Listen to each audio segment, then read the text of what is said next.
toutes les informations et l'essentiel de l'actualité haïtienne, tous les jours, sur Juno 7. Vous êtes branchés sur Juno 7, bienvenue à ce bulletin d'information.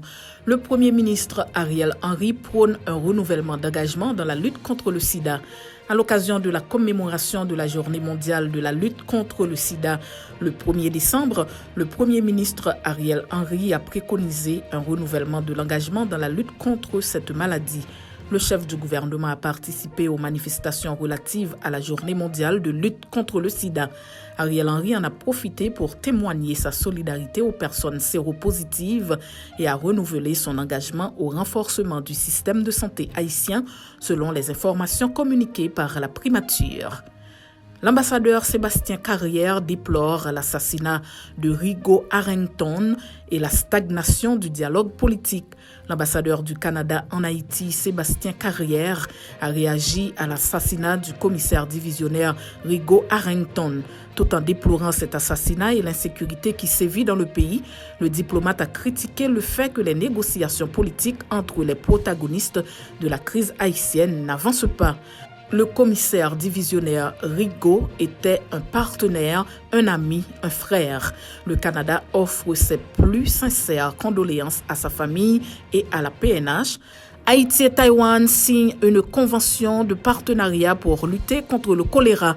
La République d'Haïti, via le ministre de la Santé publique et de la Population, Alex Arsène, et Taïwan, à travers son ambassadeur en Haïti, Wen Kou, ont signé le mardi 29 novembre une convention de partenariat visant à renforcer les efforts du gouvernement haïtien dans la lutte contre le choléra.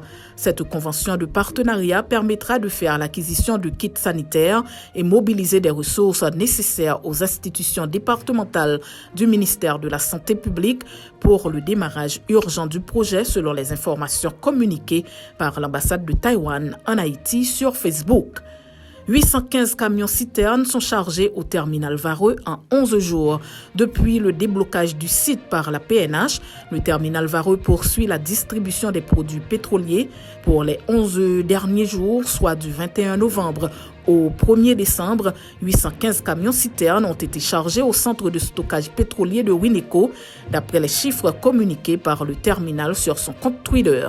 Depuis le samedi 12 novembre 2022, les consommateurs ont commencé à s'approvisionner en produits pétroliers à la suite du communiqué du ministère du Commerce ayant annoncé la nouvelle de la distribution de l'essence. Toutefois, les bons de carburant mis à disposition des fonctionnaires de l'État sont refusés dans les stations-service sans aucun motif, se plaignent certains employés de l'État.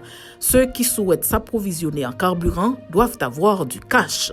C'est la fin de ce bulletin d'information. Merci de votre fidélité à Juno 7.